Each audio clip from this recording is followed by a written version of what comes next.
என் பெயர் கவிதா. என் கணவர் என் திருமணமான 5 ஆண்டுகளுக்கு பிறகு இறந்துவிட்டார். என் குழந்தன் கார்த்திக் அவனின் பெற்றோர்கள் இந்த உலகில் இல்லாததால் எப்போதும் என்னை தன் தாயைப் போலவே மதித்தார். திருமணமான பிறகு நான் என் குழந்தனை மிகவும் மதித்து கவனித்துக் கொண்டேன். நாங்கள் முன்பு ஒரு கிராமத்தில் வாழ்ந்து வந்தோம். அங்குள்ள அக்கம் பக்கத்தினர் எங்களை மிகவும் துன்புறுத்தினர். நான் ஒரு விதவை என்பதால் மக்கள் என்னை துன்புறுத்துவதில் எந்த குறையும் வைக்கவில்லை. ஒருமுறை என் பக்கத்து வீட்டு லட்சுமி அண்ணி என் மீது ஒரு குற்றச்சாட்டை வைத்தார். அதாவது எனக்கும் அவருடைய கணவருக்கும் கள்ள தொடர்பு இருப்பதாக. நான் மிகவும் அழகாக இருந்ததால் லட்சுமிக்கு சற்றும் பிடிக்கவில்லை. அதனால் அவள் மக்களை என் மீது வெறுப்படைய செய்ய ஏதாவது ஒரு காரணத்தை தேடிக்கொண்டே இருந்தாள். அவள் என் மீது பலவிதமான குற்றச்சாட்டுகளை சுமத்தினாள். அவற்றை கிராம மக்கள் உண்மை என்று நம்பி என்னை கேரக்டர்லெஸ் என்று அழைத்தனர். என் மகளின் பெயர் கூட இழுக்கப்பட்டது. இவள் இப்படி இருக்கிறாள். இவள் மகள் வளர்ந்ததும் எப்படி இருப்பாள்? இப்போது என் மகளின் வளர்ப்பு குறித்து எனக்கு கவலை இருந்தது. அதனால் இந்த கிராமத்தில் நான் ஒருபோதும் மகிழ்ச்சியாக இருக்க முடியாது. ஒரு நாள் நிலைமை மிகவும் மோசமாகிவிட்டது. நான் என் வீட்டுக்கு வெளியாட்களை வரவழைப்பதாக லட்சுமி கிராமம் முழுவதும் சத்தமிட்டார். என் குழந்தனுக்கு இது தெரிய வந்தபோது அவர் அண்ணி, நான் உங்களை முழுமையாக நம்புகிறேன். நான் அனன்யாவையும் உங்களையும் மிகவும் நேசிக்கிறேன். எனக்கு இப்போது இந்த உலகில் நீங்கள் இருவர் மட்டுமே இருக்கிறீர்கள். நான் இங்கு தங்குவது கடினமாகிவிட்டது.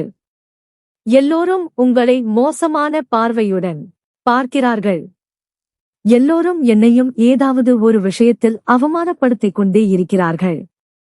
நாம் எவ்வளவு காலம் இப்படி ஒரு வாழ்க்கையை வாழ முடியும்? நாங்கள் ஒரு நாள் இரவில் அந்த கிராமத்தை விட்டு நகரத்திற்கு வந்துவிட்டோம். மெதுவாக என் குழந்தனுக்கு நகரத்தில் ஒரு நல்ல வேலை கிடைத்தது. எங்கள் நிலைமை மேம்பட்டது. இப்போது என் மகள் 20 வயதாகிவிட்டாள். என் குழந்தன் 35 வயதாகிவிட்டார். நாங்கள் ஒரு சிறிய வாடகை வீட்டில் வசிக்கிறோம்.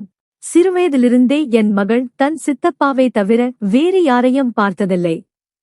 அவர்கள் பாசத்தை பார்க்கும்போது என் இதயம் மிகவும் மகிழ்ச்சியாகிவிடும். நகரத்திற்கு வந்த பிறகு நான் அக்கம் பக்கத்தினருடன் அதிகம் பழக்கம் வைத்துக் கொள்ளவில்லை. என் மகளையும் அதிகமாக வெளியே செல்ல அனுமதிக்கவில்லை. அவள் தன் கல்லூரிக்கு மட்டுமே வெளியே செல்வாள். அல்லது ஏதேனும் அவசர வேலைக்கு மட்டுமே. என் குழந்தன் என் மகளை எப்போதும் மிகவும் நேசித்தார். என் குழந்தனின் உயரம் மற்றும் ஆரோக்கியமும் அப்படி இருந்தது. இவ்வளவு வயதாகியும் அவர் இளமையாகவே தெரிந்தார். நான் கார்த்திகிடம் திருமணம் செய்து கொள்ளச் சொல்லும்போது அவர் தன் திருமணத்தை மறுத்து விடுவார். அவர், நான் முதலில் அனன்யாவின் திருமணத்தை முடிப்பேன், அதன் பிறகு என் திருமணத்தை என்பார். நான் அவரிடம், கார்த்திக் அப்படி என்றால் உங்கள் வயது மிகவும் அதிகமாகிவிடும் என்பேன். ஆனால் அவர் எனக்கு என் வயதை பற்றி கவலை இல்லை என்பார். நான் எப்போதும் என் குழந்தனை பற்றி கவலையின்றி இருந்தேன். அவர் என் மகளை மிகவும் கவனித்துக் கொண்டார். மேலும் என் மகளுடன் ஒரு நண்பராகவும் இருந்தார். இவர்களின் அன்பை பார்க்கும்போது நான் மிகவும் மகிழ்ச்சி அடைந்தேன். ஆனால் பின்னர் சில விசித்திரமான விஷயங்கள் நடக்க ஆரம்பித்தன. நான் ஆச்சரியப்பட்டு கவலைப்பட ஆரம்பித்தேன். என் மகள் என் கையால் சாப்பிடுவாள். ஆனால் சில நாட்களாக அவள் தன் சித்தப்பாவின் கையால் மட்டுமே சாப்பிட வேண்டும் என்று அடம் பிடித்தாள். நான் என் மகளிடம், உன் சித்தப்பா தூங்கிவிட்டார். காலையில் அவர் வேலைக்கு செல்ல வேண்டும். அதனால் அவர் சீக்கிரம் எழுந்து விடுவார். நீ சாப்பிட்டு தூங்கு என்று புரிய வைத்தேன். ஆனால் அவள், சித்தப்பாவை கூப்பிடு. நான் என் சித்தப்பாவின் கையால் தான் சாப்பிடுவேன் என்றாள். அவளது பேச்சை கேட்டு எனக்கு கோபம் வந்தது. நான் அவளிடம், இது என்ன சின்ன பிள்ளைகள் மாதிரி அடம் பிடிக்கிறாய் என்றேன். இவ்வளவு நேரத்தில் என் கடுமையான குரலை கேட்டு என் குழந்தன் அனன்யாவின் அறைக்கு வந்துவிட்டார். ஒருவேளை என் கடுமையான குரல் அவரை எழுப்பிவிட்டிருக்கலாம். அவர் அண்ணி ஏன் சத்தம் போடுகிறீர்கள் என்றார். நான் அவரிடம் இவள் உங்கள் கையால் சாப்பிட வேண்டும் என்று அடம் பிடிக்கிறாள் என்று சொன்னேன். என் பேச்சைக் கேட்டு கார்த்திக் சிரிக்க ஆரம்பித்து இவ்வளவுதானே விஷயம்? பரவாயில்லை. நான் அனன்யாவுக்கு என் கையால் உணவு ஊட்டுகிறேன் என்றார். அனன்யா கார்த்திக் கையால் சாப்பிட்டு விட்டாள். கார்த்திக் அனன்யாவின் அறையிலேயே கிட்டத்தட்ட 1 மணி நேரம் உட்கார்ந்திருந்தார். இரவு 11 மணி ஆகிவிட்டது. நான் கார்த்திக்கிடம் பேசுவதில் நேரத்தை வீணாக்காதீர்கள். போய் தூங்குங்கள் என்றேன். அனன்யாவுக்கு திடீரென்றே ஏன் தன் சித்தப்பாவின் கையால் மட்டுமே சாப்பிட வேண்டும் என்று பிடிவாதம் ஏற்பட்டது என்று எனக்கு மிகவும் ஆச்சரியமாக இருந்தது. சில நாட்களாக இது இப்படித்தான் தொடர்ந்தது. ஆனால் இது ஒரு நாள் விஷயம் இல்லை. இப்போது அனன்யா தினமும் தன் சித்தப்பாவின் கையால் மட்டுமே சாப்பிட்டாள். அதை சாக்காக வைத்து கார்த்திக் அவளது அறையிலிருந்து 2 அல்லது 3 மணி நேரத்திற்குள் வெளியே வரமாட்டார். ஒருவேளை இருவரும் டிவி பார்த்திருக்கலாம் என்று நான் நினைத்தேன். அதனால் அவர்கள் பிஸியாக இருந்திருக்கலாம். ஆனால் ஒரு நாள் நான் சென்று பார்த்தபோது அப்படி எதுவும் இல்லை. அறையில் இருவரும் உட்கார்ந்து பேசிக் கொண்டிருந்தனர். ஒரு நாள் 2.5 மணி நேரத்துக்கு மேல் ஆகிவிட்டது. எனக்கு கோபம் வந்துவிட்டது. இது என்ன பேசும் நேரம்? இரவு 12-1 மணி வரை யார் இவ்வளவு நேரம் பேசுகிறார்கள் என்று. நான் கதவை தட்ட முயன்றபோது ஆச்சரியப்பட்டேன். ஏனெனில் கதவு உள்ளே இருந்து பூட்டப்பட்டு இருந்தது. நான் கதவை பலமாக தட்ட ஆரம்பித்தேன். கதவு திறக்க 10 நிமிடங்கள் ஆனது. நான் கேட்டேன், இந்த கதவை ஏன் உள்ளே இருந்து பூட்டினீர்கள்? நான் எவ்வளவு நேரமாக கதவை தட்டிக் கொண்டிருக்கிறேன். கதவை திறக்க இவ்வளவு நேரம் ஆகுமா? நீங்கள் இருவரும் கதவை மூடிக்கொண்டு உள்ளே என்ன செய்து கொண்டிருக்கிறீர்கள்? இதுவும் ஒரு வழியா? கார்த்திக் சொன்னார். அண்ணி, கதவு ஒருவேளை தற்செயலாக பூட்டப்பட்டு இருக்கலாம். நாங்கள் டிவி பார்த்து கொண்டிருந்தோம். அதனால் எங்களுக்கு சத்தம் கேட்கவில்லை. நான் சொன்னேன், நீங்கள் இரவு 1 மணிக்கு டிவி பார்த்து கொண்டிருக்கிறீர்களா? இதுவும் டிவி பார்க்கும் நேரமா? அதையும் மீறி நீங்கள் தானியங்கி போட்டுகள் உள்ள விஐபி வீட்டில் வசிக்கவில்லை. இது தானியங்கி கதவு இல்லை.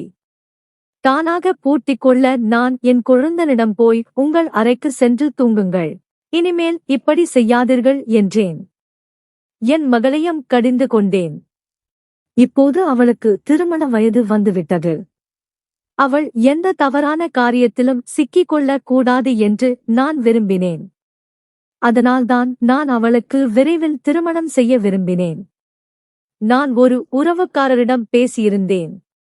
அவர் என் மகளுக்கு ஒரு நல்ல மாப்பிள்ளை பார்த்தார். மேலும் மாப்பிள்ளையின் தாயையும் அழைத்து வந்தார். மாப்பிள்ளையின் தாய் என் மகளை பார்த்து 2-3 கேள்விகள் கேட்டார். அதன் பிறகு நான் என் மகளை அறைக்கு அனுப்பிவிட்டேன். என் குழந்தன் வேலைக்கு சென்றிருந்தார். ஆனால் அவருக்கு எப்படி வேலை விட்டுவிட்டு வீட்டுக்கு வர முடிந்தது என்று தெரியவில்லை. அவர் வந்தவுடன் மாப்பிள்ளை வீட்டாருடன் சண்டை போட ஆரம்பித்தார். மேலும் அவர்களிடம், இந்த பெண் சரியில்லை. இவள் உங்களுக்கு உணவு கூட செய்யவில்லை. இந்த உணவு அனைத்தும் மார்க்கெட்டிலிருந்து வந்தது. இவளுக்கு எதுவும் தெரியாது. இவள் சுத்த முட்டாள் என்று கூறினார். மேலும் இந்த பெண் அனைவருடனும் சண்டை போட்டுக் கொண்டிருக்கிறாள். சில நாட்களுக்கு முன் தனது கல்லூரியில் தனது ஆசிரியரின் தலையை உடைத்துவிட்டாள். நீங்கள் நம்ப மாட்டீர்கள். எங்கள் வீட்டுக்கு காவல்துறையும் வந்துள்ளது. எப்படியோ நாங்கள் இந்த வழக்கை மூடி மறைத்தோம் என்று கூறினார். அந்த பெண் என் குழந்தனை மிகவும் ஆச்சரியத்துடன் பார்த்தாள். மேலும் என்னையும் பார்த்து கொண்டே இருந்தாள். நான் மிகவும் கவலைப்பட்டேன். கார்த்திக் இது என்ன நாடகம் செய்கிறார் என்று நினைத்தேன். அவர் பேசிக்கொண்டே இருந்தார். ஆனால் இந்த விஷயத்தில் எந்த உண்மையும் இல்லை. அவர் பொய் சொல்கிறார் என்று தெரியும். ஏன் அவர் மாப்பிள்ளை வீட்டாருடன் பொய் சொல்கிறார் என்று தெரியவில்லை. என் மகள் ஒருபோதும் எந்த ஆசிரியரின் தலையையும் உடைத்ததில்லை. அவள் பள்ளியில் ஒருபோதும் யாரிடமும் முரட்டுத்தனமாக நடந்ததில்லை. கார்த்திக்கிடமிருந்து நான் இதை எதிர்பார்க்கவில்லை. இந்த பையனுக்கு என்ன ஆனது என்று பார்த்து நான் ஆச்சரியப்பட்டேன். அவர் போதையில் வந்திருக்கலாம் என்று நினைத்தேன். அப்போது மாப்பிள்ளையின் தாய் இப்படிப்பட்ட முரட்டு பெண்ணுடன் எங்களுக்கு உறவு வேண்டாம் என்று சொல்லி பல மோசமான வார்த்தைகளை சொல்லி எங்கள் வீட்டை விட்டு சென்றார். அவர்கள் சென்ற பிறகு நான் கார்த்திகிடம் நீங்கள் ஏன் இப்படி செய்தீர்கள் என்று கேட்டேன். கார்த்திக் அண்ணி, நீங்கள் இந்த ஆட்களின் முகத்தை பார்த்தீர்களா? அவர்கள் எங்கும் ஒழுங்காக தெரியவில்லை. என் ஒரே மகளை இப்படிப்பட்டவர்களுடன் திருமணம் செய்து வைக்க மாட்டேன். எனக்கு அந்த பையனை சுத்தமாக பிடிக்கவில்லை. நம் அனன்யா எவ்வளவு அழகாகவும் இளமையாகவும் இருக்கிறாள் என்று பார்த்தீர்களா? ஆனால் அவர்களின் பையன் எவ்வளவு வயதானவனாக தெரிகிறான். எனக்கு இந்த பையனை சுத்தமாக பிடிக்கவில்லை. அதனால்தான் நான் அப்படி சொன்னேன் என்றார். நான் கார்த்திகிடம், பைத்தியக்கார பையனே, ஒருமுறை என்னிடம் கேட்டிருக்கலாமே, இவ்வளவு நாடகம் போட வேண்டிய அவசியம் என்ன? நீங்கள் அவர்களை மோசமாக சொல்லவில்லை. மாறாக அவர்கள் முன்னிலையில் உங்கள் சொந்த மகளை அவமானப்படுத்திவிட்டீர்கள். இப்போது பாருங்கள், இவர்கள் வேறு எங்காவது சென்று நம் மகளை பற்றி இப்படி பேசுவார்கள் என்றால் பிறகு நம் வீட்டுக்கு உறவுகள் வராது. கார்த்திக், அப்படி எதுவும் நடக்காது அண்ணி. நீங்கள் நினைப்பது போல் இல்லை. இப்படிப்பட்ட கேவலமானவர்கள் நம் வீட்டுக்கு மீண்டும் வரக்கூடாது என்பதற்காக நான் இப்படி செய்தேன். நீங்கள் அவர்களின் வீட்டையும் பணத்தையும் மட்டும் பார்த்து அவ்வளவு ஆசைப்பட்டீர்கள். நம் அனன்யா எவ்வளவு அழகாகவும் அன்பாகவும் இருக்கிறாள் என்று பாருங்கள். அந்த பையனின் முகத்தை பார்த்தாலே அவன் ஒரு லந்தக்காரன் போல் தெரிகிறான். அவருடைய தாயை பார்த்தீர்களா? எவ்வளவு தந்திரமானவளாக தெரிந்தாள். என் அனன்யாவை அப்படிப்பட்ட பையனிடம் ஒப்படைக்க நான் விரும்பவில்லை. கார்த்திகின் இந்த செயலால் எனக்கு மிகவும் கோபம் வந்தது. ஆனால் நடந்தது நடந்துவிட்டது. அவர்களுடன் மீண்டும் பேசுவதில் எந்த பயனும் இல்லை. நான் என் குழந்தன் கேலி செய்வதாக சொன்னாலும் அவர்கள் என் பேச்சை கேட்க மாட்டார்கள். மாலையில் கார்த்திகும் அனன்யாவும் உச்சத்தில் உட்கார்ந்து சமோசா சாப்பிட்டுக் கொண்டிருந்தனர். மிகவும் உற்சாகமாக கேலி செய்து கொண்டிருந்தனர். ஆனால் என் மனநிலை மிகவும் மோசமாக இருந்தது. அவர்களுக்கு என்ன சந்தோஷம் என்று தெரியவில்லை. ஒரு நாள் நான் என் மகளின் அறையை சுத்தம் செய்து கொண்டிருந்தேன். அவள் கல்லூரி தேர்வு எழுத சென்றிருந்தாள். அதனால் அவளது மொபைல் வீட்டிலேயே இருந்தது. நான் அவளது அறையிலேயே சுத்தம் செய்து கொண்டிருந்தேன். அப்போது திடீரென்று அனன்யாவின் மொபைலுக்கு ஒரு அழைப்பு வந்தது. நான் அழைப்பை பெற்றபோது அனன்யாவின் கல்லூரி தோழி பேசிக் கொண்டிருந்தாள். அவள், ஆண்டி, இத்தனை நாட்களாக அனன்யாவின் உடல்நிலை எப்படி இருக்கிறது? அனன்யா கல்லூரியில் விண்ணப்பம் கொடுத்திருக்கிறாள். தன் உடல்நிலை சரியில்லை. அதனால் 2 நாட்கள் விடுமுறை வேண்டும் என்று கூறியிருந்தாள் என்றாள். நான் அவளிடம், மகளே, அனன்யா கல்லூரிக்கு தான் போயிருக்கிறாள். அவள் எந்த விண்ணப்பமும் கொடுக்கவில்லை. மேலும் அவளது உடல்நிலையும் நன்றாக இருக்கிறது என்று சொன்னேன். அவள், இல்லை ஆண்டி, அந்த விண்ணப்பத்தில் உங்கள் கையெழுத்தும் இருந்தது. அனன்யா கல்லூரி தேர்வுகள் நடைபெறுகின்றன. அதற்காகத்தான் கல்லூரிக்கு சென்றிருக்கிறாள் என்று என்னிடம் சொன்னாள் என்று. ஆனால் அவளது தோழி, இல்லை ஆண்டி, கல்லூரியில் தேர்வுகள் நடைபெறவில்லை. மாறாக சில நாட்களாக அனன்யா கல்லூரிக்கு வருவதே இல்லை என்று சொன்னாள். என் மகள் என்ன செய்து கொண்டிருக்கிறாள் என்று நான் மிகவும் கவலைப்பட்டேன். வீட்டிலிருந்து கல்லூரிக்கு செல்வதாக சொல்லி அனன்யா கிளம்பி சென்றாள். அவள் ஏன் கல்லூரிக்கு செல்வதில்லை? நான் அவளது தோழியிடம், உனக்கும் எனக்கும் இடையே நடந்த பேச்சை பற்றி அவளிடம் சொல்லாதே என்று சொன்னேன். மேலும் அழைப்பை துண்டித்துவிட்டு அனன்யாவின் மொபைலை அவளது அறையிலேயே வைத்தேன். மாலையில் நான் கார்த்திக் மற்றும் அனன்யாவை அழைத்தேன். அறையின் சூழல் நீதிமன்றம் போல் இருந்தது. நான் அனன்யாவை அவளது தோழியின் அழைப்பை பற்றி சொல்லி, இது எல்லாம் என்ன? கல்லூரிக்கு செல்வதாக சொல்லி எங்கு செல்கிறாய்?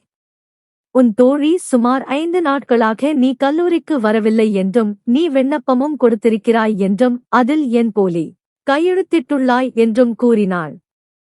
பொய் சொல்லவும் என் பெயரில் கையெழுத்திடவும் உனக்கு எப்படி துணிச்சல் வந்தது? நீ இவை அனைத்தையும் என்ன செய்து கொண்டிருக்கிறாய்? கார்த்திகும் அனன்யாவும் இருவரும் தலை குனிந்து நின்றிருந்தனர். ஏனெனில் அவர்கள் தங்கள் திருட்டு பிடிபட்டது என்பதை அறிந்திருந்தனர். அதனால் அவர்களுக்கு பேச எதுவும் இல்லை. எனக்கு மிகவும் கோபம் வந்தது. நான் நீங்கள் செய்த அனைத்தையும் உண்மையாக சொல்லுங்கள். இல்லை என்றால் நான் உங்கள் இருவரையும் சரியாக வைத்துக் கொள்வேன் என்றேன். என் குழந்தன் கார்த்திக் அனன்யாவுக்கு நிச்சயம் ஆதரவளித்திருப்பார் என்று எனக்கு நன்றாக தெரியும். நான் என் மகளிடம் நான் உனக்கு பணம் கொடுப்பதை நிறுத்திவிடுவேன். பிறகு உன் செலவுகளை எப்படி சமாளிக்கிறாய் என்று பார்க்கிறேன் என்றேன்.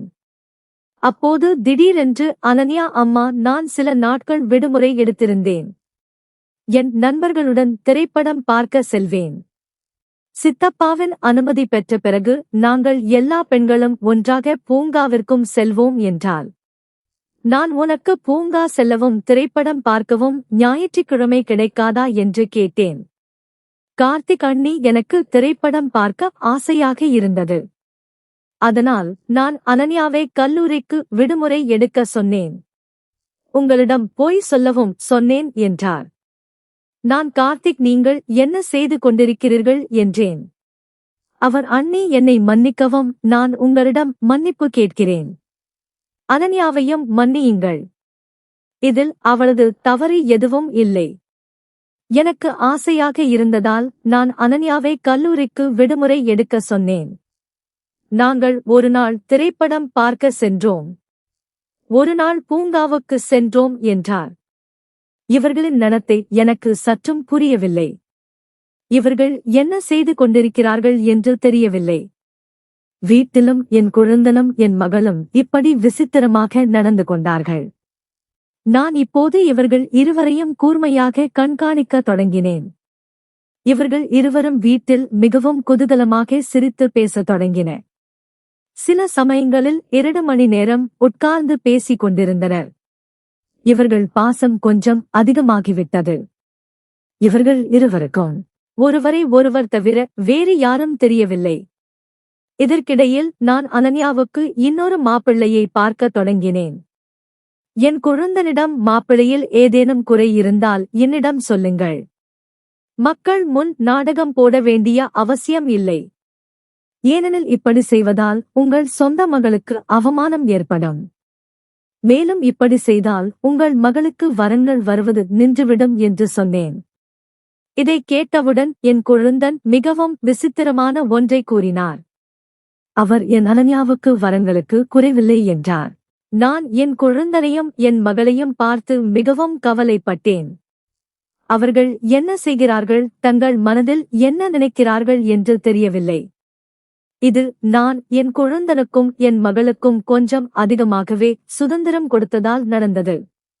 இந்த முறை நான் என் மகளுக்காக தேர்ந்தெடுத்த உறவில் யாரும் ஒரு தவறை கூட கண்டுபிடிக்க முடியாது. மாப்பிள்ளை மிகவும் இளையவர். பார்ப்பதற்கும் அழகாக இருந்தார். அவரது குடும்பம் மிகவும் நன்றாக இருந்தது.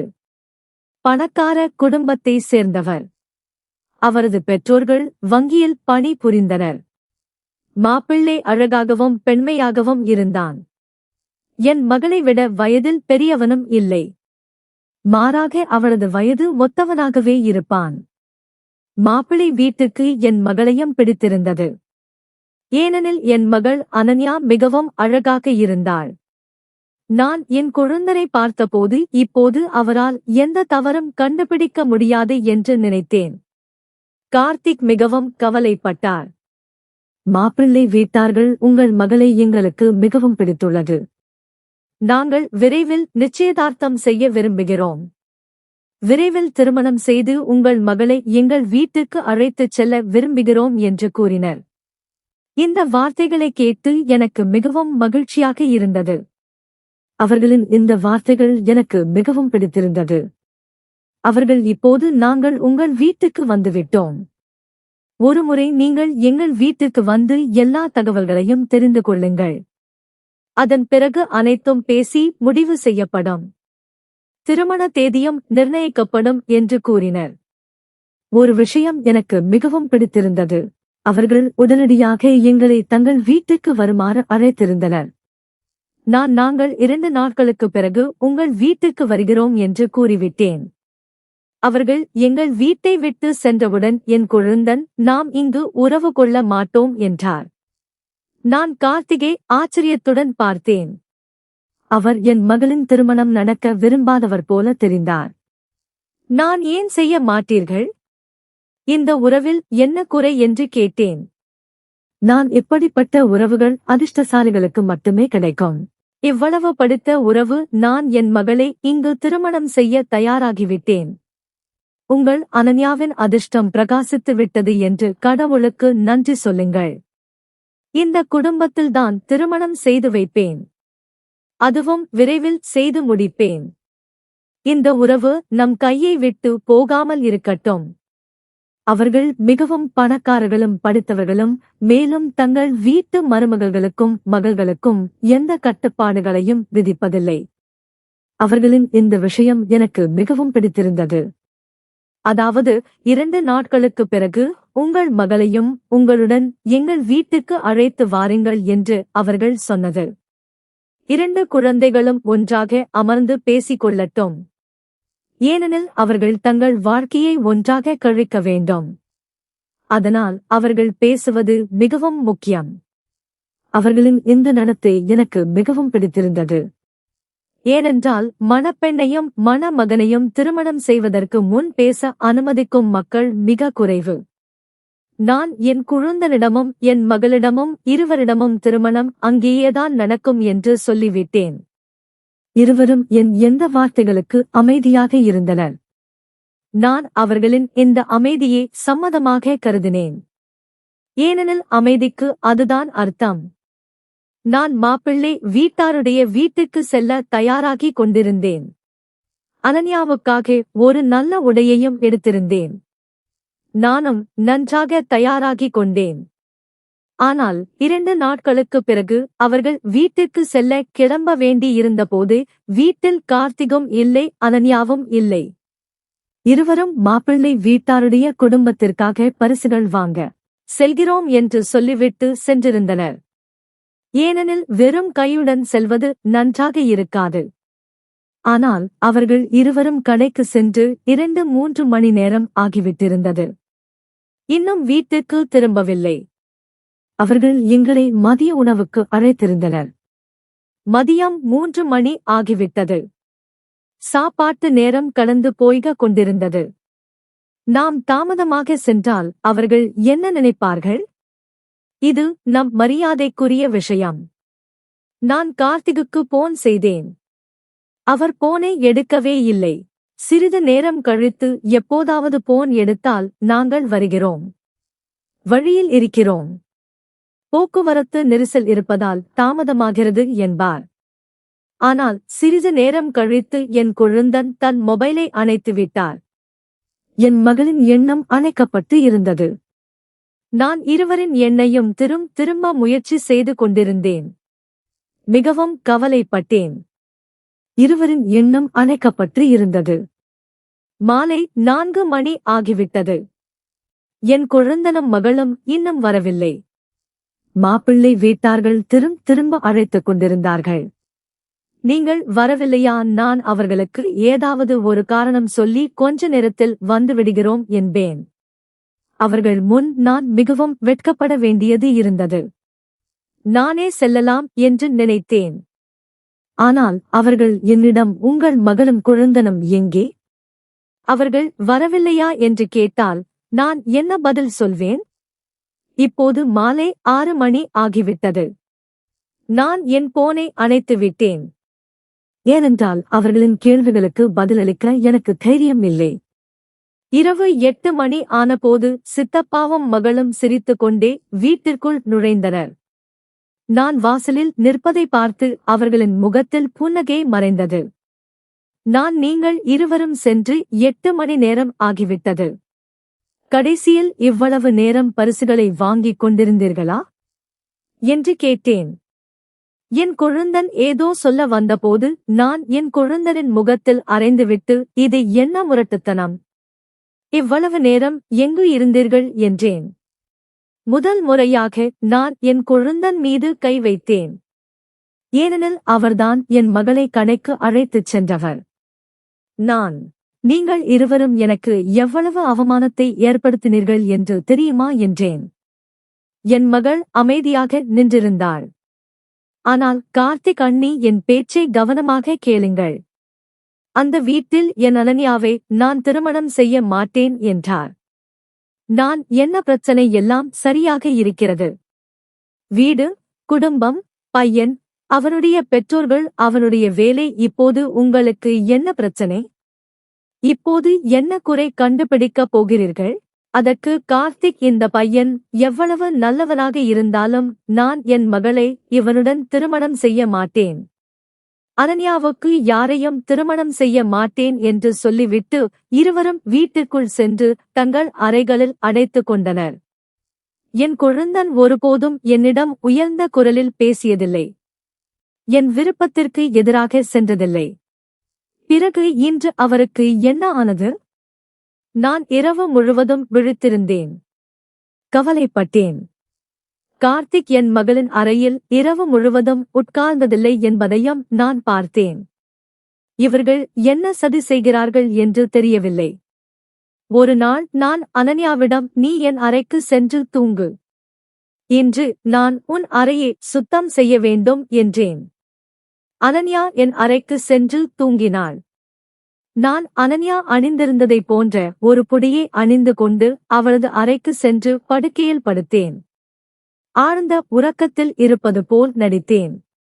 நான் சென்ற பிறகு சுமார் 1 மணி நேரம் கழித்து கார்த்திகும் அனன்யாவின் அறைக்கு வந்தார். இருட்டில் என் அருகில் வந்து, என்ன ஆச்சு? இன்று இவ்வளவு சீக்கிரம் தூங்கிவிட்டாய்? இன்று நிறைய வேலை செய்ய வேண்டும் என்றார். நான் விழித்து கொண்டது போல் நடித்தேன். ஆனால் என் முகத்தை மூடியிருந்தேன். அறையில் இருட்டாகவும் இருந்தது. அதனால் என் கொழுந்தனால் என்னை அடையாளம் காண முடியவில்லை. என் கொழுந்தன் இன்னும் 24 மணி நேரம்தான் பாக்கி உள்ளது. பிறகு நாம் யாருக்கும் பயப்படவோ அல்லது மறைக்கவோ தேவையில்லை. நாம் எதை செய்கிறோமோ அதை வெளிப்படையாக செய்வோம். அந்நியம் நம்மை தடுக்க மாட்டார். இன்று நான் எவ்வளவு மகிழ்ச்சியாக இருக்கிறேன் என்பதை உனக்கு எப்படி சொல்வது? நாம் எவ்வளவு அதிர்ஷ்டசாலிகள் என்று நான் நினைக்கவே இல்லை. நான் என் எதிர்கால கனவுகளை கூட காணத் தொடங்கிவிட்டேன். நீ பார், திருமணத்திற்கு பிறகு நம் வாழ்க்கை மிகவும் எளியதாகவும் அழகாகவும் மாறும் என்றார். திருமணத்தை பற்றி கேட்டதும் என் காலடியில் இருந்த நிலம் சரிந்தது. என் கொழுந்தன் இப்படிப்பட்ட விஷயங்களை ஏன் பேசிக் கொண்டிருக்கிறார்? அதுவும் தன் மகளைப் போன்ற அனன்யாவிடம். அவர், உன் திருமண உடைகளை ஏற்பாடு செய்துவிட்டாயா? கடைசி நேரத்தில் ஷாப்பிங் செய்ய அடம் பிடிக்காதே. நான் என் ஷாப்பிங்கை தொடங்கிவிட்டேன் என்றார். என் கொழுந்தன் இதை சொன்னவுடன் நான் அதிர்ச்சியுடன் எழுந்து விளக்கை ஆன் செய்து என் கொழுந்தனின் முகத்தில் அறைந்து, நீங்கள் என்ன மாதிரியான கேவலமான விஷயங்களை பேசிக் கொண்டிருக்கிறீர்கள்? நீங்கள் யாரை திருமணம் செய்ய விரும்புகிறீர்கள்? யாருடைய திருமணத்திற்கு ஆடை அணிவதை பற்றி பேசுகிறீர்கள்? இது எல்லாம் என்ன பேசுகிறீர்கள்? கார்த்திக், இன்று எனக்கு எல்லாவற்றையும் உண்மையே சொல்ல வேண்டும் என்றேன். என் சத்தத்தை கேட்டு அனன்யாவும் அங்கே வந்து என் கையை பிடித்துக் கொண்டு, அம்மா, சித்தப்பாவை அடிக்காதே. நான் உனக்கு எல்லாவற்றையும் உண்மையாக சொல்கிறேன் என்றாள். நான் என் மகளிடம், ஆமாம், நீ என்ன சொல்ல விரும்புகிறாய், என்ன விளக்க விரும்புகிறாய் என்று கத்தினேன். நான் உங்களுக்கு தேவையை விட அதிகமாக அன்பு கொடுத்திருக்கிறேன். இதைத்தானே நீங்கள் பயன்படுத்திக் கொள்கிறீர்கள். இந்த உறவு நமக்கு மிகவும் நல்லது. உன் சித்தப்பா உன் திருமணம் எங்கும் நடக்க விடவே மாட்டார். நீங்கள் வீட்டை விட்டு காணாமல் போய் விடுகிறீர்கள். இப்போது இங்கே உட்கார்ந்து உன் சித்தப்பா எப்படிப்பட்ட விஷயங்களை பேசிக் கொண்டிருந்தார்? கடைசியில் இவையெல்லாம் என்ன நடக்கிறது? தயவு செய்து உங்கள் இருவரையும் சத்தியம் செய்து சொல்கிறேன். எல்லாவற்றையும் என்னிடம் சொல்லுங்கள். இல்லை என்றால் நான் என் உயிரை மாய்த்துக் கொள்வேன். நான் என் உணர்வில் சற்றும் இல்லை. என் வாயில் வந்ததை எல்லாம் பேசிக் கொண்டிருந்தேன். ஆனால் கார்த்திகும் அனன்யாவும் என்னிடம் உண்மையை சொல்லத் தொடங்கியவுடன் என் காலடியில் இருந்த நிலம் சரிந்தது. முதலில் கார்த்திக் அண்ணி, நம் கிராமத்தில் வசிக்கும் ஒரு பெண்ணுடன் எனக்கு காதல் வந்துவிட்டது. அந்த கிராமம் உங்களுக்கு மிகவும் வேதனையை தந்த கிராமம். அந்த பெயரை கூட இந்த வீட்டில் நீங்கள் தாங்கிக் கொள்ள மாட்டீர்கள். மேலும் லட்சுமி அக்காவின் மகன் சுரேஷ் அனன்யாவை காதலித்து அவனுடன் திருமணம் செய்து கொள்ள விரும்புகிறான் என்று கூறினார். இப்போது இது ஒரு தற்செயல் நிகழ்வா அல்லது வேறு ஏதேனுமா என்று தெரியவில்லை. நாங்கள் இருவரும் உங்களை வெறுப்பவர்கள் மீது காதல் கொண்டோம். நம் கிராமத்து தலைவர் மகள் இன்னும் திருமணம் ஆகாதவள். அவளை நான் ஒருமுறை பெயின் அடிக்க சென்றபோது சந்தித்தேன். அங்கு அவள் வந்திருந்தாள்.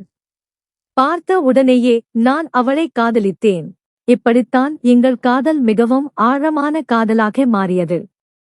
லட்சுமி அக்காவின் மகன் சுரேஷும் அனன்யாவும் அவரது கல்லூரியில் சந்தித்தனர்.